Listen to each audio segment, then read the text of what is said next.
மக்கள் சின்னம் போராட்டத்தின் நிறம், பயமற்ற இதயத்தின் நிறம். வெள்ளை எங்கள் நெஞ்சின் தூய்மை, மக்களிடம் கொண்ட நம்பிக்கை, அமைதியின் உறுதி. சிவப்பு எங்கள் ரத்தத்தின் உணர்ச்சி, தியாகத்தின் வரலாறு, புரட்சியின் குறை.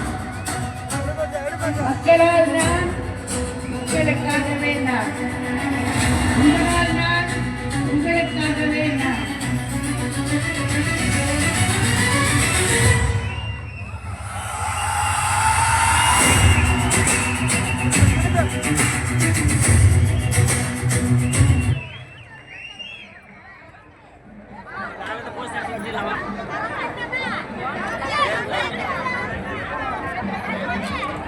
வீடியோ எனக்கு அனுப்பிச்சு விடுயா அதுதான்